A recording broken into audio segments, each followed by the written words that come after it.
자, 대선 치른다고 바빠가지고 별로 관심을 국민들이 안 가지는데요. 어제 한국은행의 이창용 총재가 기자 간담회를 가지면서 금리를 0.75에서 0.25로 인하한다면서 지금 현 한국 경제 상황을 매우 비관적으로 바라보는 입장을 밝혔어요. 그러다 보니까 조선일보가 대선 중에도 오늘 일면에 보도를 했는데 한국은행도 한국이 0%대 성장을 할 거라고 본다.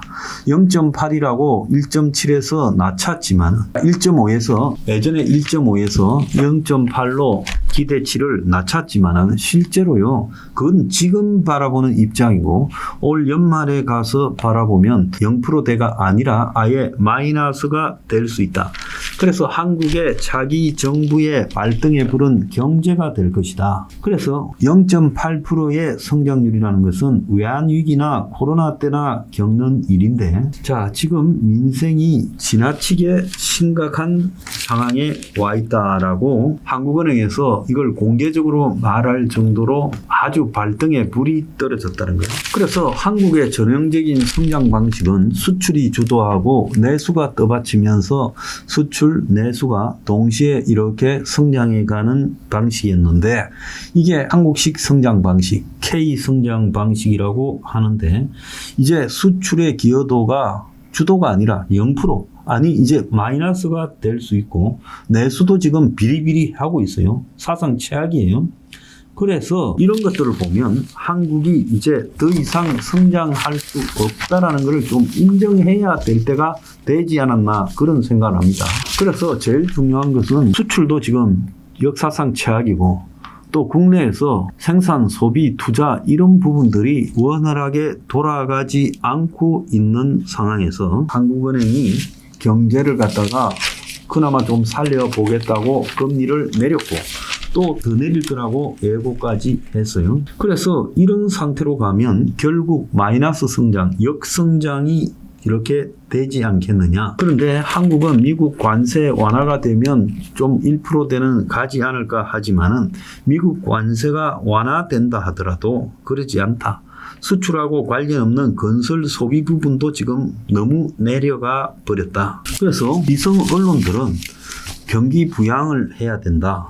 김문수는 지금 30조 추경, 재명이도 비슷한 소리를 하고 있어요. 그런데 추경을 해서 될 일인가?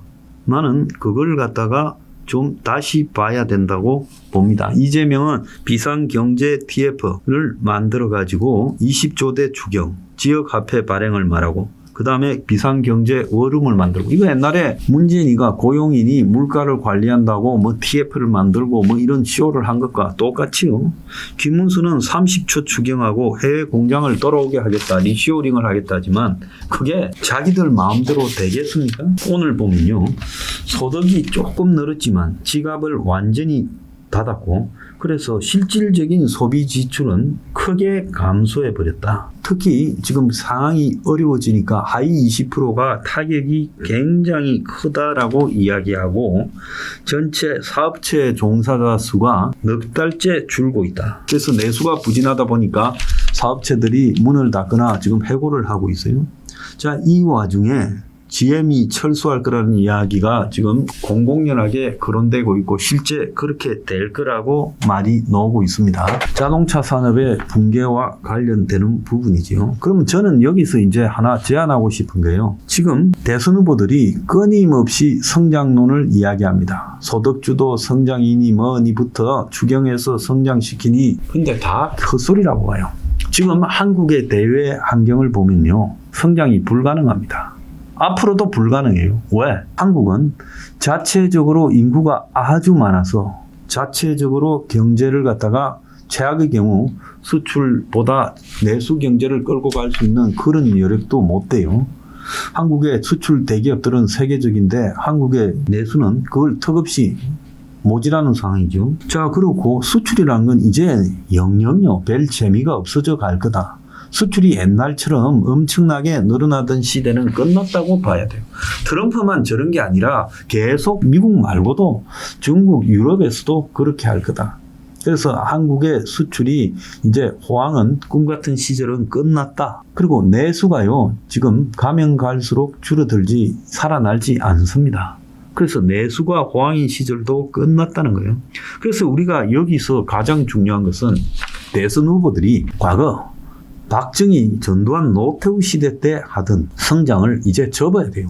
보수 언론이나 보수 수구 기득권들은 아직도 성장 담론을 계속 주장하지만 이재명이나 문재인 같은 좌파들도 성장 담론을 주도하는 것은 마찬가지예요. 뭐 특별한 자기만의 방법론이 있는가 하면 그러지도 않아요. 맨날 그 소리가 그 소리인데 말도 안 되는 소득주도 성장이고, 높아진 소득이 주도하는 성장이라면 소득이 높아져야 되고, 지금 실질 소득이 감소하고, 그래서 내수가 감소하잖아요. 추경을 낸다. 그럼 추경을 냈을 때 그 돈은요, 하늘에서 떨어진 돈입니까? 지역 화폐를 갖다가 발행한다? 민생회복지원금을 준다? 전부요, 국가의 부채를 쌓아야 되는 거예요. 그런데 국가 부채 이면에 보면 어떤 문제가 있어요? 지금 세수나 수입은 줄어들고 국가적으로 지출은 엄청나게 늘어나고, 그래서 한국도 지금 미국처럼 재정 적자, 국가 부채가 갈수록 심해져서 미국이 지금 국가 신용 등급이 하락해서 난리가 난 것은 결국은 빚을 내어서 마음대로 가다가 나라가 망조가 들은 거 아니에요? 그래서 이제는 성장이 불가능한 제로 성장, 마이너스 성장의 시대라는 것을 인정하고 역성장의 시대. 그럼 이 속에서 서민의 삶을 보호하고 유지시켜서 삶이 지속될 수 있도록 모든 경제 정책을 바꿔야 된다. 첫 번째가 부동산 정책을 바꾸어서 이제 집 문제로 거기에 은행에 빚을 지고 해서 소비할 여력이 없는, 돈이 생기면 전부 은행에 원리금 갚는, 이걸 바꿔야 돼요. 그래서 불과 한 3억 안팎으로 자신의 집을 가질 수 있도록 해줘야 된다. 원가주택. 그 다음에 사교육을 폐지해서 집집마다 애 하나당 100만 원, 200만 원씩 들어가는 사교육을 폐지해버려야 된다. 그리고 국가적 일자리를 창출해서 계속 국민의 소득을 정부가 이렇게 만들어줘야 된다. 그래서 그런 것은 원가주택이나 사교육 대체 등에서 노인 요양이나 애들 보육에서 그걸 공영화하면 엄청난 일자리가 만들어질 수 있다는 거예요. 일본 같은 데 가면요, 노인 요양과 또 보육 문제에서 한국보다 훨씬 국가가 역할을 하고 있어요. 일본의 유치원이 전부 학교에 있어요. 또 별도로 있는 유치원도 학교 규모로 어마어마합니다. 일본 동네마다요, 전부 공영 노인 요양시설이 있어요. 노인주택들이 있고요. 노인들이 돌봄을 받으면서 모여 사는. 그래서 이런 방식으로 갈 수밖에 없다라는 겁니다. 자, 그런데 그러지 않고요, 자꾸 성장을 이야기하고 부동산을 갖다가 부양시키려고 하고, 또 사교육이나 이런 문제는 나자빠져 있고, 또 노인 요양이나 애들 보육은요, 돈 몇 푼 도와줄 거니까 너가 알아서 해라고 팽개치고, 그리고 일자리는 기업이 만드는 거다, 이런 개소리 나면, 그리고 외노자나 끌고 와서 국산 노동자를 대체시키고 플랫폼을 해서 자영업자 망하게 하고, 이렇게 하면요, 이거는요 이제 마이너스 성장이 아니라 그야말로 대공황이 올 수 있다는 거예요. 아르헨티나식의 대공황이 올 수 있다. 그래서 이제는 이번에 나선 대선 후보를 포함해서 모든 정당들이 성장 담론을 버려야 된다. 저성장을 인정해야 된다. 그리고 이제는 서민의 삶을 유지하는 쪽으로 대규모 방향 전환을 해야 된다. 제가 이 이야기를 하고 싶은 거예요. 이걸 안 하면요, 끝도 없이 성장을 주장하고 성장 정책을 이렇게 하고 있는데, 지금 기업을 규제 완화하고 아무리 도와줘 보세요. 그 기업이요, 살아나나. 또 지금 기업들이 미국에 들어가고 다 해외로 나가 있는데 그 기업을 도와줘 봤자 그게요, 국내에 일자리 창출하고 연결되지 않아요. 기업이 번 돈은 기업이 번 돈이에요. 그 돈이요, 국내에서 내수를 살리고 월급으로 가지 않는다는 거예요. 그걸 인정해야 됩니다. 그래서 자꾸 성장 말하는 무식한 대선 후보들요, 역성장 시대를 인정해야 되고 서민 삶 유지 형태로 국가 경제 방향을 대규모 전환해야 된다.